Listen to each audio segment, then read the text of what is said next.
what you own, but this here is on the mark. Like a spiral from a 5-star recruit, we throwing darts, really focused. WD-40 couldn't stop the way we grind it. In the trenches, putting that work in, I relate to all my linemen. This is for the men, the boys do not belong here. Tiptoeing to the top, we doing cone drills. The hottest show in the world, you don't even gotta search. Steady putting in work, you see the sweat up on my shirt. They wasn't aware of us at first, we wasn't on their radar. Now every play that we make, they gon' say, "Oh, similar to a razor blade, we gon' stay sharp." The news ain't official if it's not on the mark.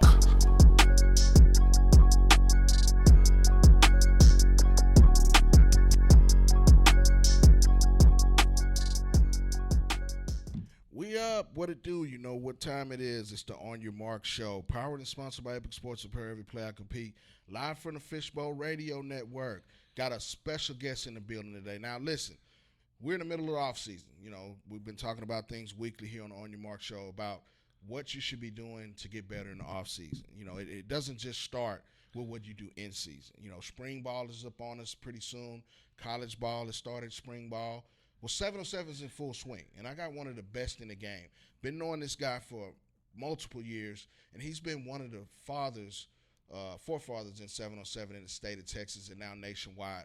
You know, I nicknamed him the Don Father because he has his hand in everything when it comes to running an organization. My guy Don Smith from Texas Epic has been one of those guys that's been intrinsic in promoting this game of 707, and development is a big piece in 707 that this guy's been at the forefront. And we got him, finally got our schedules aligned to get him on the 100%. Show, man, this week. And Don Smith from Texas Epic. How you doing? Yeah, Mark, I appreciate you having me, man. It's a pleasure, and always great being in your presence. And so thanks again for you taking time out of your day to do this.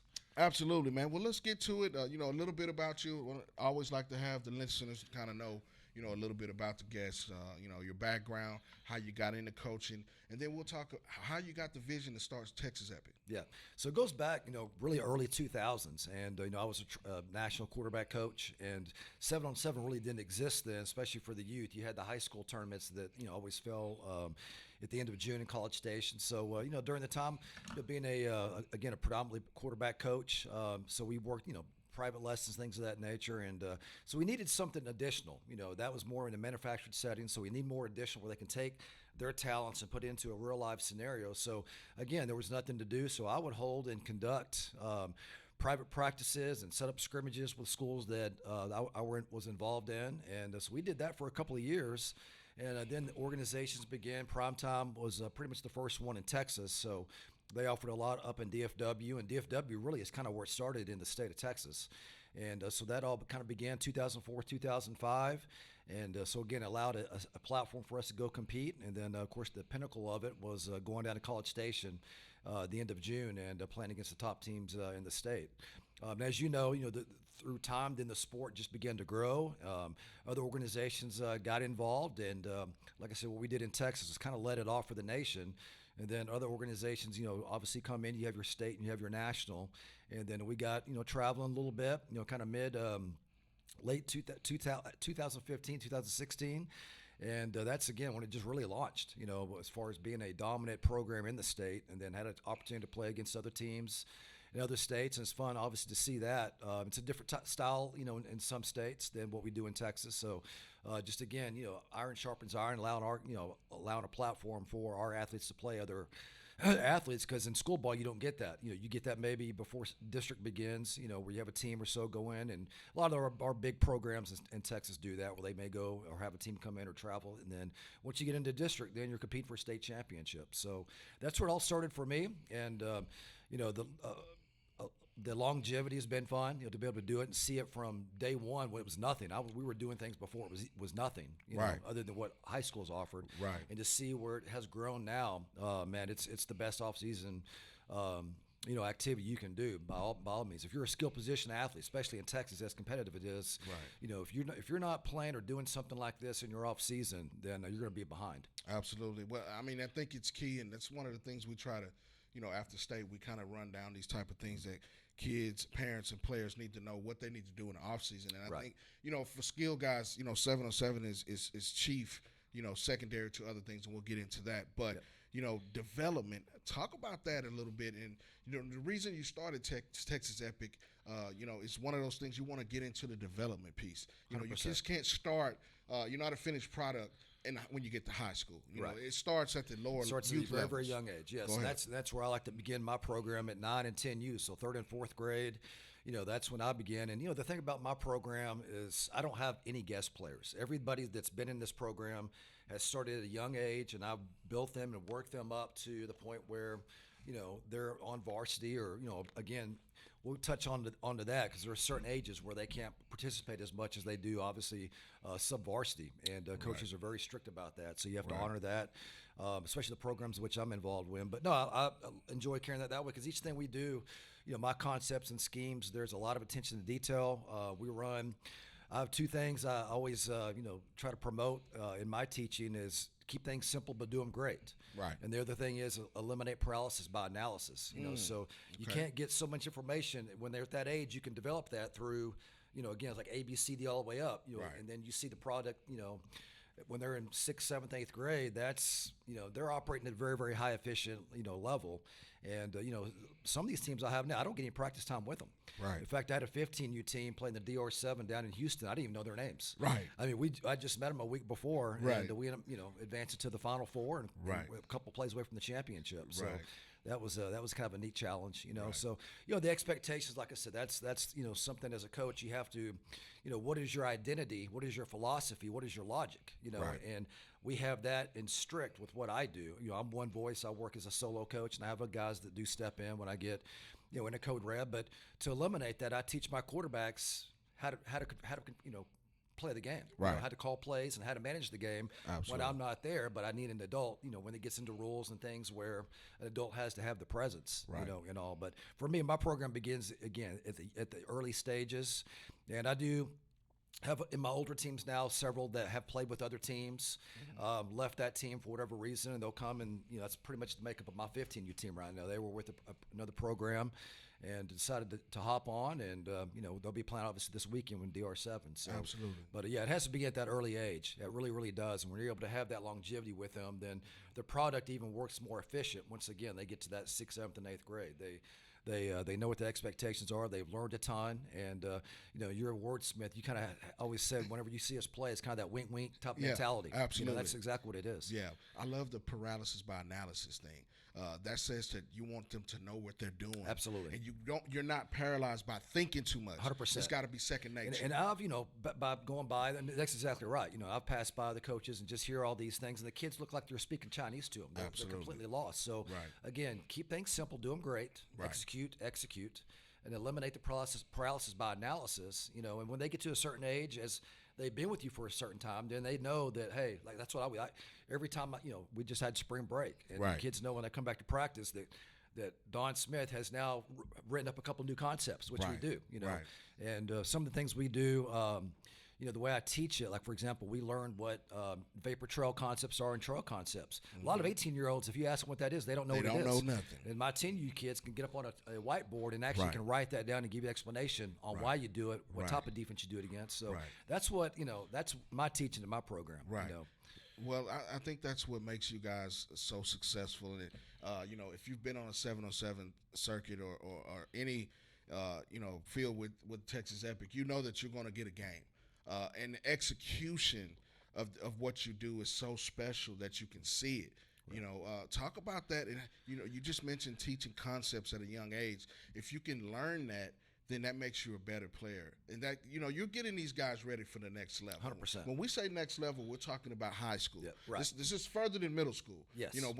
When I think about youth, it's to get them ready for high school. Yeah. I'm not thinking about them when they get to middle school. Right. You want them to be prepared by the time they're a sophomore. They should be playing varsity ball. Yeah, that's the ultimate goal, like you said. That's so you have to understand what was 7-on-7 developed to do. Right. And that's exactly what it's especially in Texas. Absolutely. I run everything and I align my program with what the high school coaches want to see. Right. So again, that's what we're prepping them for. Is by the time they get in the program going, again, whether it be sub varsity to varsity, walking in those doors. Those coaches know the boys that have been in my program are prepared, and they know they've learned the right way. Yeah. Another thing I use is knowledge is useless unless it's executed. Okay. So I've run into many coaches that played in the NFL and In fact, we played a tournament a couple weeks ago, and a coach was, I wouldn't say nagging my kids, but telling my kids he played 12 years in the NFL. And we went on the field, and within 5 minutes, the game was over in our favor. And after we beat him by a couple touchdowns, I went up to him politely and I said, "Coach," I said, good game, and appreciate you talking to my kids about the NFL. I said, but I didn't play one down in the NFL. Right. And again, it just comes down to when you apply yourself and become the key is you have to become a student of the game. Absolutely. And that's with coaches as well. I mean, Right. I go through a process prior to any tournament where I sit down Friday night, before Saturday pool games, and study my playbook, make notes with Sharpies, and things that we're going to go in and work on, and again have the game plan set where we just go out and do that. And the other mindset of that obviously is tournaments. Treat Saturday more like practice. It's pool games. Again, I don't get much practice time with them, so you treat Right. that like practice in a sense. And you want to do well, but if we're going to have a bad game, you want to have it on your pool games. Absolutely. And then come Sunday, you want to be hammering on all cylinders. Right. That's championship day. Right. That's the day where you definitely want to bring it. For sure. By all means. But again, going down to 7-on-7 was especially in Texas was developed to develop athletes when they walk in. It's not I know the way social media is now, and they have the fun rankings and things like that. And I know for the kids and parents, they enjoy, especially kids, they love to see all that. But Right. Ultimately for me, I've coached more games than this probably anybody on the planet. Absolutely. So what makes me happy is seeing the Buck Randalls, break records as a sophomore, starting at Highland Park High School. Absolutely. That's what Yeah. we know we've done our job. Man. Absolutely, man. Shout out to my guy Buck Randall, who's developed tremendously. And that's the thing about it is, we got to see Buck when he was in the 4th, 5th grade. Yes. And you could see the traits then.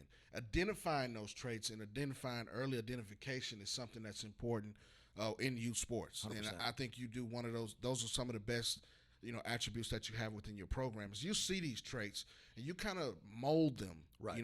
when you get these guys this early. Talk about that a little bit and just trying to see that eye, because sometimes you don't have these guys maybe playing the position that they might ultimately get in high school, but you kind of Yes. see these type of things early. And you do. That's the main thing is, as a coach, you have to identify. I always just talk about, evaluate your inventory. So whatever your okay. roster is built up, and again, as a coach, you have to identify at what level, high at what level do you want to compete? So we obviously in our program, we want to compete at the highest level. So, with that, you have those guys that you have the identify the indicators.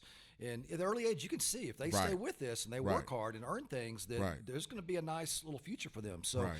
I evaluate, like I said, being a quarterback coach, all the quarterbacks in my program are very high IQ, very coachable, very teachable.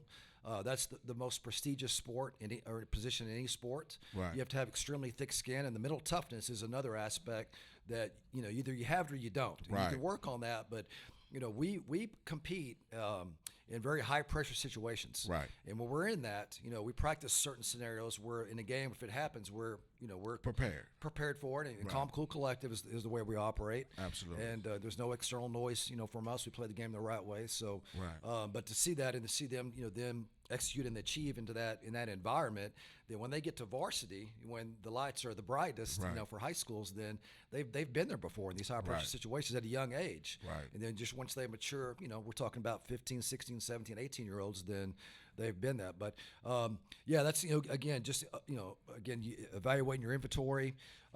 People know my slot receivers. That's where we get after it at. And I know you and Spicer and those guys have had fun talking about the Curtis Mathis and Reed Cave, Still Tobins, Jacob Jordans. Absolutely. And Still and Jacob, they're playing D1 football right now. Absolutely. Jacob's at OU and Still's at TCU. So Absolutely. that's how I build my offenses inside out. So I Right. get, my quick, my high IQ, just because we have so many options in our concepts, which I think that's what really makes us difficult to stop. Right. And that's our identity. Right. I don't want to be 3rd and 15. I want to kill you by 1,000 cuts and where it's 3rd down and short. So, Right. that's where I have to identify. And then at that point, you develop the athletes, and I give them a lot of extra work that I want them to do because I'm only with them an hour a week at the Right. most, Right. if nothing. Right. So there's things they do with private training, and Absolutely. there are a lot of those athletes that I have are very self-driven athletes as well, Right. which makes my job that much easier when it comes to obviously hands-on. Absolutely, man. Listen, if you hadn't been listening to this in the last 15, 20 minutes, man, I hope you rewind this or record it or something because the gems are being dropped today with my guy Don Smith of Texas Epic. right here on the On Your Mark show, powered and sponsored by Epic Sports Apparel. Now, you mentioned the quarterback position and the mental aptitude, the mental makeup that you have to have at the quarterback position. Now, you started out in the game, specifically coaching quarterbacks. But speak to that a little bit. I think, especially with the younger guys, that's something that you either have or you don't. It's something that's kind of ingrained in you. You can kind of tell that from the get-go. You can. And that's when you maybe shift them to another position. Maybe at that point they're just not ready. But speak on that a little bit. Yeah, and you have those. And so, being involved with predominantly Highland Park and Southlake, they're known for their quarterback play. Right. And it's very, very competitive. When they come in, I get them at 9 or 10, I'll have probably 10 dads reach out. Hey, my son's the next quarterback. And, again, I've been doing this for a long time. So you can sort that out really, really quick on the ones that will have that opportunity, that will work for it. Right. Again, we're talking about the most difficult position in any sport. Absolutely. And it's just a different demeanor. Right. The mental toughness, being a natural leader, to be able to take what's given and go out and execute that. Right. And, so – when I step on the field with these guys, I have a pulse of how they are, and communicate with them on how they're feeling, what they've eaten, what their nutrition, what their weekly habits are like. So I have a good pulse when we step on the field, whether they're going to be in their A game or not. But on my end, being a play caller and being a passing game innovator, I put them in positions, because the main thing is you got to get your quarterbacks in rhythm. We've stepped on the fields against many times, first game, and the first couple of plays opposing teams run are all 5 verticals. That's not getting your quarterback in rhythm by any means. So you got to get him and get him to get his pulse in the game, because it's a feel for a quarterback. Right. Receivers or DBs, you can alternate. Guys can kind of come in and go, but as a quarterback, and I've done it both ways. I've had Southlake quarterbacks alternate, and it worked. And, if you get into a code red, you go with your hot guy. But in the beginning, no, you want to get that guy. You want to develop them, and there's going to be more failures than successes in the very beginning, and that's what you have to learn from. It's like a scar. You got to learn from that. Absolutely. But you got to work. I mean, this is the position you just can't step out there. You got to work at it. But again, the quarterbacks. Not just my program, but all the ones you see out there doing this week in, week out, that stick with it and committed to it. Then again, you have to do it. This is the most, I can't say it enough, the essential piece of off-season work. Because what else are you going to do? Right. So as a quarterback, you've got to be involved. You got to be dialed in. That way, when it's time to go, man, you're ready to rock and roll, especially in Texas. Right. Yeah. I mean, and it's one of those positions that you can see. When I look at things when it starts at the NFL, the collegiate level, high school, and on down, you can see some of these guys, and you see it because you've been in the game for a while. The 707 guy, the guys that have played 707 religiously, seem to be the more successful when it comes to the passing game. Right. You can go all the way back to Stafford. That was kind of one of those guys that innovated that. And Coach Randy Allen at Southlake, but Highland Park's been an innovator in the passing game. Right. Even go back to his days at Brownwood. 100%. So you got to understand the concept when it comes to that. And then the intricacies, the traits, the things that you have to work on from the quarterback position. Yes. A pet peeve that I see at some of these tournaments, it's, some of these quarterbacks are not taking their drops. The timing's off. Right.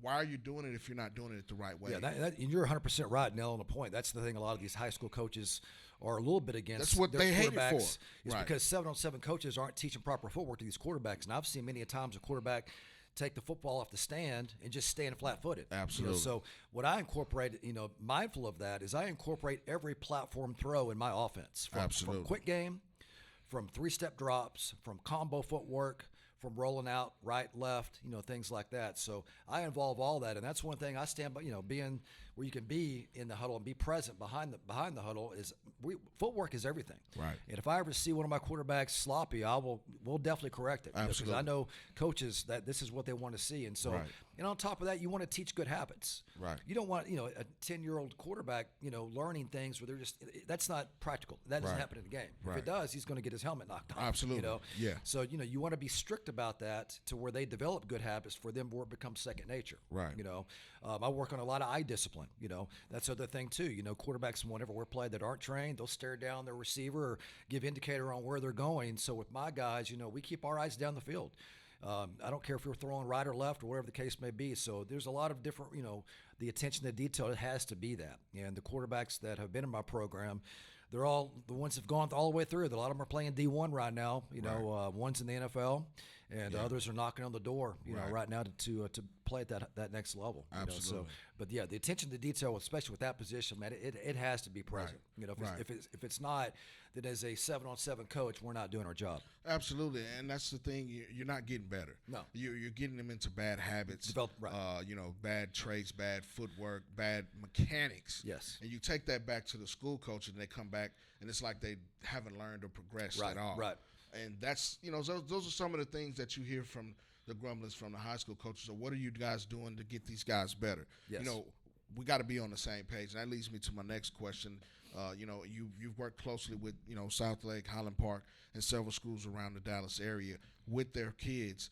How do you communicate with those guys? And, you know, you want to bring those concepts that they're running so that when they go back, they're familiar with them. Yeah. So I align with all of that. You know, I have concepts in my playbook, you know, going to meetings many years ago, learning the HP system, and really and truly a lot of the system with especially, South Lake and Highland Park, they are very, very similar. It may just be different verbiage in some cases, but as far as our concepts in the you know, spread offense, it's you know, pretty consistent all the way across. You know, so you know, with that, I have my, you know, half my playbook is that. Now, being a passing game innovator, I've developed and created concepts, maybe taking some of those concepts to another level with some of the options and dress them up a little bit to where you know, again, we line up. We don't want things to look a certain way. So any high IQ offense coordinator is always going to dress up their concepts. You know, I mean, there's been times in the game I've pretty much have run the same concept down the length of the field, and it looked different each and every time. You know, but you know, getting the same result. You know, so you have to, you know, again, be a student of the game and understand how to do that and teach that where your athletes can respond to that. So,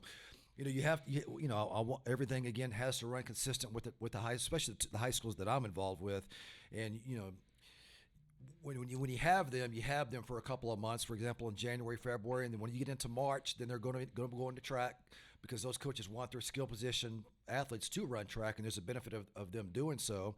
And then they're going to go right into spring ball, which that lasts mid-April to mid-May, and then you get them back for maybe a tournament or two.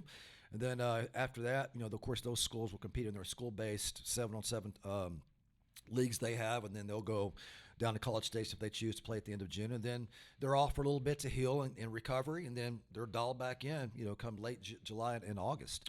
You know, so you know, it's almost, you know, especially here, you're a student athlete, but it's almost a business. You have to be, you know, definitely your vacations are short, and you're given a window when to take your vacations. The coaches align, but when it comes down to that day where you report, then you know, it's time to get your game face on. Absolutely, it's definitely a business. You know, I think you have to carry it like that. It's almost no days off now. You know, if you want to be elite at it. You know, now if you're just playing for a Letterman jacket and, you know, just be on the team. But if you want to take your take your game to the next level. You have to. You have to. You know, that's the thing, you know, with a 7-on-7 as well as it's hard on these guys, you know. And I know, like with my rosters, I carry, you know, 10 to 12, no more than that, just because I believe in developing them on both sides of the ball. So I don't have that singular focus at the younger ages. I want them to develop all. It just brings more value to them. Where you don't have all your eggs in one basket. To where someday it comes up where they're playing only one position, and then the coach in high school wants them to play a different position, and they're completely lost. So you have to understand that as well, as you want to develop them all the way across the board. You know. And but then when they get to that certain age, then it becomes a singular focus. You know, a DB is going to be a DB, a receiver is going to be a receiver, and that's what their skill set is, and that's what they train to develop. And again, at that point, you know, what their desire to take to the next level, then they put the hours in, and they have that drive to do so. Well, I think it's very important. You know, I'll say this, and I was having a conversation with someone last night. I was at the SMU Pro Day on Monday. I was the whole entire time that I was taking it in. It's one of those things where I think high school kids really need to see this in the background. You really think you want to do this?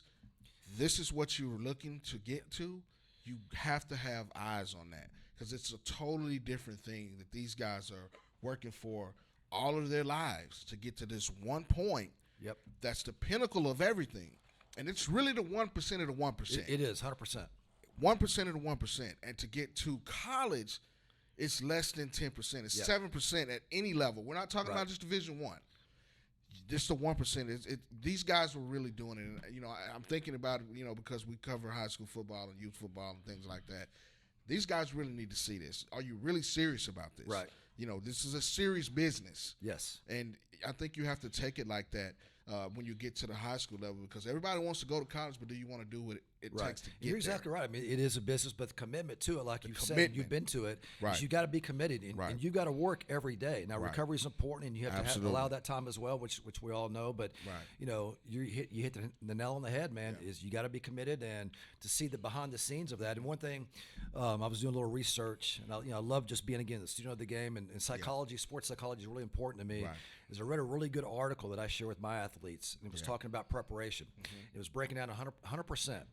So 94% of the time committed to be an athlete or play in a program is done in preparation. That's done in practice. That's done in training. That's done in film work. That's done in the weight room, which is very important.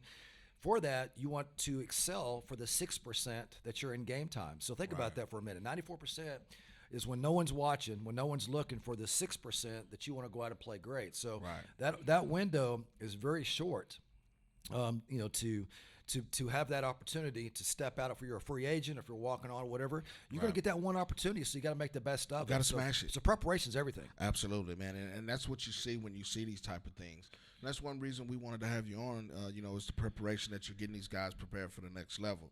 Now, let's talk about a little bit of what you're going into next with the coaching certification. This is one of the things, and we talked about this, and you got some things going on here. Talk about that a little bit as we bring it up on the screen. Yeah. So it's called the Epic Way, and it was brought to I've been thinking about this for a little bit, just the years of doing this, and I'm one that I love helping other coaches get started. Whether you've been doing this forever, whether you're just now getting your feet wet, in 7-on-7 as far as a coach goes, there's a tremendous amount of work that's involved, because again, we are working on developing, as we talked about, in our previous segment. So the Epic Way, I've done, one of the dads of one of the athletes I coach, a very successful businessman, and he was bringing to my attention of what's known as intellectual property. So I took a deep dive into learning what intellectual property is, and what it's defined as is intangibles of the human intellect. And so you take and you dissect and you look at that, and examples are copyrights or patents or trademarks, that ideas are put out, and then you patent that. So what I want to do, my next venture is the Epic Way, and what it's going to be, it's a coach's clinic certification, and just I'm going to again take a deep dive in everything involved in coaching 7-on-7, from dealing with parents to athletes to how you hold practices, and again go from A to Z and cover everything. And the detail of this is going to be extremely, again, attention to detail with me is everything. So the benefit of doing so, whether you are getting your feet wet or you've done it for a while, is learn the different aspects. Everyone asks me, well, let me see your playbook, and I'll give them the playbook, and I'll tease, well, just because you have the keys to the Ferrari doesn't mean you know how to drive it. So I'm going to get into understanding and teach coaches how to call plays, even, and share things that have been successful for me, and just take it again, dissect layer by layer, like peeling an onion, on how to be a successful coach and how to run a successful program, and then take that, and then at that point, when you've developed that, then where do you go play? And then educate coaches on organizations that they can play in, whether it be a state, whether it be a national circuit, which y'all do such a great job at DR7 with that. So I'm going to begin certifying coaches in DFW, and I'm going to hold that at my townhouse, that way they can see the trophy museum, see what that looks like. Absolutely. And not to rub anything in anybody's face, it's pretty overwhelming, but it's a reminder for me when I see it that each trophy or medal, is a reflection of 10 to 12 athletes that, went out and battled for that, and all. And but the certification, about the certification, let me cover a little bit of that. Absolutely. So you will be certified. So the benefit of that, the biggest Texas league or organization is Premier Events USA, and they play pretty much almost every weekend, if not every other weekend, between Dallas and Houston. So when they know you're a certified, this is something I'm going to be working with Zorts on. That way, these organizers have the the identifiers, and they're excited about that, because they know my name's going to be on it, of course. And so when you sign up, if you are a certified coach or a certified program, you will get a discount for eternity with Premier Events. And that's something I'm going to talk to with some of the national guys. And I know the national guys don't play in Texas as much as the Texas obviously leagues do, but it's something I want to bring up to Mumphrey this weekend and share with him what I'm doing. And so the benefit of them is not that they have issues with all the coaches, but that is something that you want to see. And I think that even eases as organizers, that if they know a certified program is coming in and my name's on it, which I will then, it's not like I kick these guys out the door after I certify. I'm going to be present for them and carry on that relationship and help them out along the way. It's a commitment. Then hopefully that again just helps organizers that again a certified team or a coach comes in.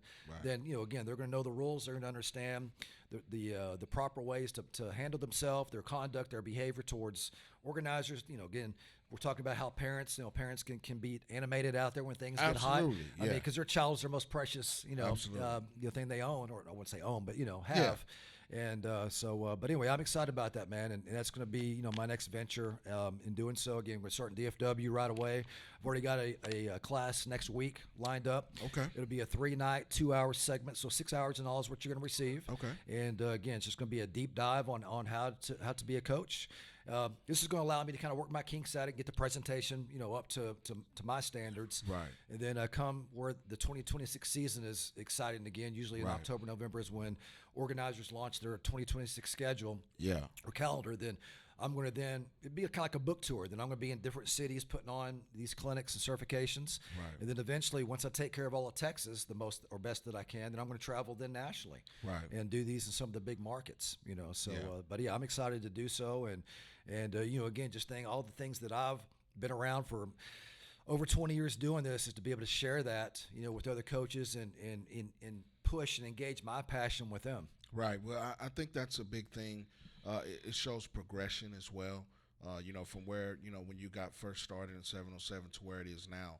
I think it's great to have something to put, to make it go together. You know what I mean? Well, like you said, it brings more substance to it. It brings more substance and, to it. And if you look at other models of other sports, and I'll bring up soccer a little bit because their model is anytime I don't care what age you coach, you have to go through a class or a certification. And I thought that's brilliant. And a lot of other sports are like that. But in the lens of 7v7, you look out there, it's just a wide open pasture. Right. I mean, anybody can come off the street and coach a team. So I want to as you mentioned, have structure and have substance to it. To where we all are consistent because we want to at the end of it again as we discuss, you want to do it right. You want to keep that Texas high school coaches happy. Absolutely. Because there are eyes on it that they look at, and there's things that aren't running the right way. And if you can gain the majority of coaches and have them where they are educated and made aware, it's coach awareness this is the way you want to do it. Because once they get to high school, 15 and you and 18 you, there will be no more. Right. If it's not done correctly. Right. So we want to make sure in the eyes of the coaches where they step in the doors of that, respected program where they come back and they're a different player. Their IQ and everything has improved. You want to send them back where they are improved, player versus limping back in or, bad habits, in fact, show. Absolutely. Well, I think that's great. And, shout out to my guy Ange behind the ones and twos so we can get that little graphic up and show everybody about the Epic Way and what we got going on there. And, like I said, you got my full support on anything I can do to help. I love it. Shout out to my guy B Spice as well. He'll be in this weekend. And, I think it's something that, not everybody's thinking about, but I think it's a progression thing. It is. It's a thing that shows that the forefront thinking to process this to where everybody can see, hey, this is what we're doing. And we want to bring these guys together and show that. You're right, 100%. And this is my, people tease like, that I first met. What do you do for a living? This is my full-time job. I live, sleep, and eat this stuff. Absolutely. And so I'm always thinking of ways to improve the sport, not only for my program, of course, but also other athletes and other coaches. Because I'm a proud Texan, man. I want to see our high schools excel at the next level. Like we see right now, the Division I level. I don't care what state you're in. You're going to have a Texas athlete on the roster, especially quarterbacks. Yeah. Even in the NFL, even further. I think there's more quarterbacks now out of our state than any state. Absolutely. And that's proven. That's not, there it is. It's there. Well, that's the barbershop debate all the time and even on the field amongst us guys. You can hear us chattering around. It's Florida, Texas, Georgia, California, Ohio, maybe Pennsylvania. You could probably lump the East Coast in there together. Right. But when it comes to, these athletic guys that go on to the next level, Texas is at the forefront. It is, and there's no ifs, ands, or buts about it. No doubt about it. It's what it is. Like you mentioned with respect to Florida and California, but here, I can't speak with what they do, but knowing what we do in our off season, I mean, we are engaged in this almost every day of the year. So. our preparation, like we talked about, the time spent preparation, and the playing time. So, what we do again, the athletes are self-driven to do so. Right. And they get to a certain age where you don't have to tell them to go out and do it. They know that they need to do it. And, so when you get a corral, a group of like-minded athletes together, and there are 10 to 12 of those guys, man, on the same team, then you got something to work with, So Absolutely. we just do things a little different here in Texas, man. I've always said that. And like I said, out of respect to Texas or Florida, California, even Louisiana, we see a lot of Louisiana teams come in and they have their style and brand of play, which is very physical, and they play hard and all. But, in Texas, things are done a little different. Absolutely. But I think, Texas, Georgia, Florida, you can throw Louisiana in there. It's a smaller area of athletes, but, you can see it, from how successful at the collegiate level they are with LSU and, Louisiana Tech. And all of those schools there, Louisiana's coming as well. I'm glad you mentioned those guys too, because sometimes they get slept on as well. But their passion, absolutely. But you watch the LSU game on a Saturday night, man. I don't know if there's another atmosphere. Yeah, I don't think you can get it. Yeah, yeah. I mean, Death Valley on Friday night. Man. On Saturday night, I'm sorry, it's just like it's stuff that movies are made of. 100%. You know what I mean? And I think that you have to have that when it comes to. That's the thing, that I love about college football versus. The NFL is the pageantry and things like that. Yes. That go into a game day. It's a little different. NFL's a little more serious, but that's a whole nother show. And I was I go on shows frequently, around the country, and a guy was asking me what makes it different about Texas, and it's just like you mentioned, the off season. Especially I can say in DFW and Houston, and I'll probably say San Antonio and Austin, and certain places in West Texas, the ability to train the facilities, also the coaching specific, that you're able to gather. You got it. And that's what you exactly said. I mean, the position coaches, the detail, I don't know many staffs do it, and, financially they're supported here as well. So a lot of the best coaches in the country are here. Right here. Great you brought the facilities up. If you come to any, it's almost like Vegas. Yeah. Like one ISD wants to outdo the other school district. And you look at Melissa has a $40 million facility, and people that aren't from here come in like that is a high school facility. It's mind blowing. And you've got a weight room attached to it. You got an indoor facility attached to it. And you step out onto the football. You've got a 30,000 seat stadium that has a bowl all the way around, and that's just one of them. There's many of them. So the passion here, man, it's unmatched. From what I've seen, and we take it to another level. And the other funny thing is, even with and you see those debates between money being spent on facilities or athletic facilities versus maybe the classroom. And so I always kind of like that tease them is like, well, you don't go buy a T-shirt because everybody made straight A's at your school. You buy that T-shirt because the football team is winning championships. Absolutely, right. Well, it's seen that. Well, the first thing about it, when you start off the school year, the football team, the success of football and within a high school, let's just say, it kind of drives the school year. Yes. Along with volleyball and those early sports. Right. You got a successful football team. That funds a lot. Yeah, that right, funds a lot. Exactly. Yeah. When here, if you make it to state of Texas, you're doing something. Right. Well, look at North Crowley. I know y'all have had there. Look what they've done. Over the past year, they've turfed all their fields and have some of the best facilities. Right. In the country. I think. Right. Oh yeah. Shout out to my guy, Coach Gates. Man, they're doing a phenomenal job over there. Going into year 4. They've only lost 2 games, and those were both playoff games in 3 years. 3-time district champion. And they got a state title. Yeah. They're reloading. Reloading. And there's another program of sport, like I said, you see them playing 7-on-7 more now. Absolutely. Than in the past. Because I remember doing this 5 years ago. You didn't see the North Crowley players doing 77. So in fact, we play quite a few of those teams that have a lot of those players. So they're doing a great job there. Well, I think it says about the coaching staff. They kind of understand. You have to understand. You have to understand it, and they communicate with those guys as well. And you have to communicate as a coach. 7-on-7 coach, you have to. And I'll give an example. You have your new school, young coaches, high passionate, energetic, and then you have your old school CEO coaches, which I'm around a little bit of that. Right. And they don't want it to change. They want that's the other thing. They want control of their athletes. So I have a special athlete on my Epic 14U team, Jaden Herndon. He's one of the top players for his class. And Longview High School. Longview High School. Absolutely. Freshman started on varsity, and he's not allowed to play 7-on-7 right now. Right. The head coach there has his reasons. I respect that. Absolutely. I want to talk to him more about what we're doing, and Jaden would not have made varsity if it wasn't for 7-on-7. Just the Absolutely. things that I was able to teach him, Skill set wise. he didn't know how to run a route before he Absolutely. came to Epic. Right. And now he's versatile. He can do everything. Right. On both sides of the ball. Well, I think it's a marriage of both worlds. It is. Shout out to Coach John King, who's a phenomenal coach, a Hall of Famer. Yep.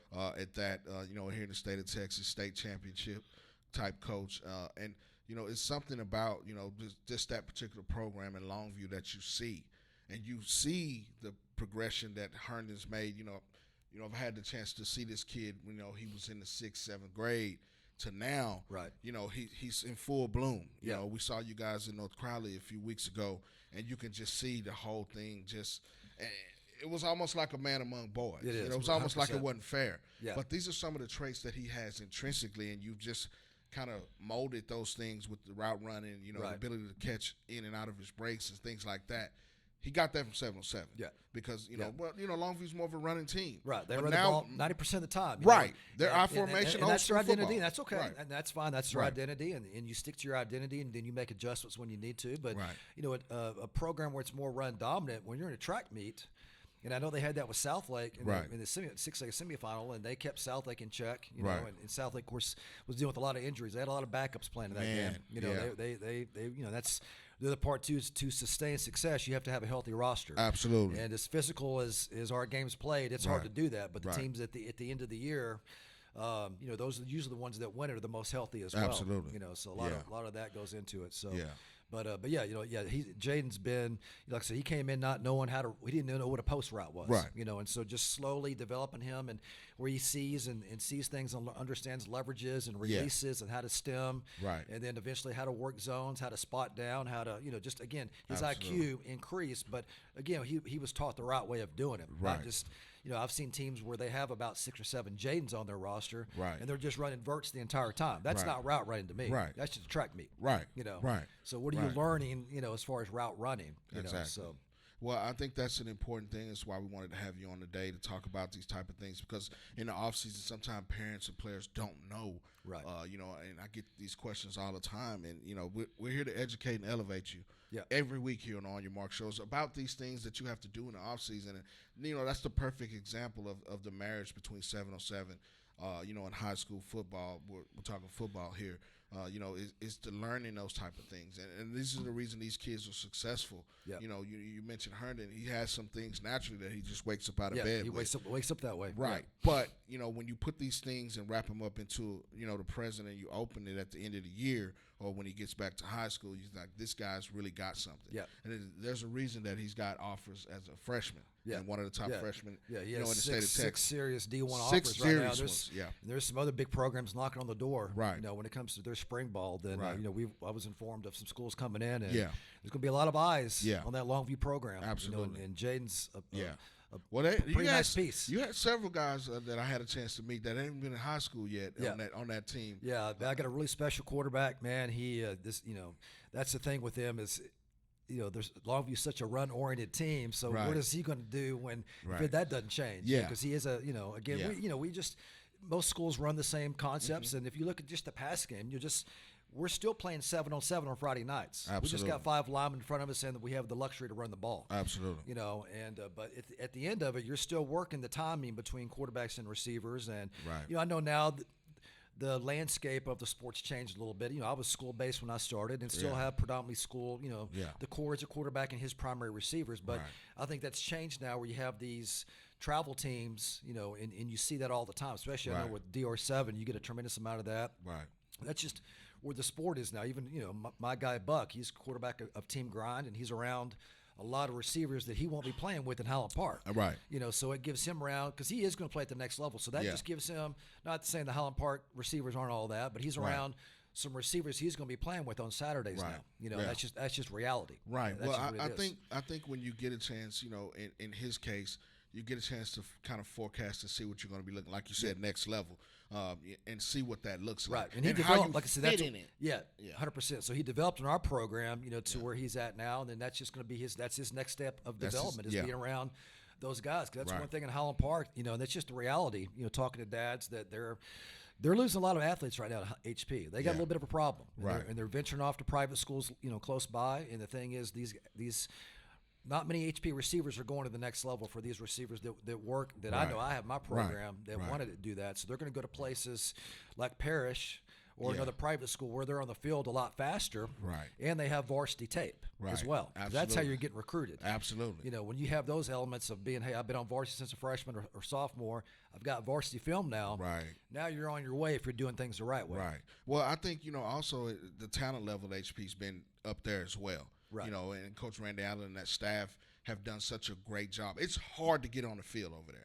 100%. 100%. They reload. They reload every year. It's predominantly juniors and seniors. If you're a sophomore playing, that's saying something.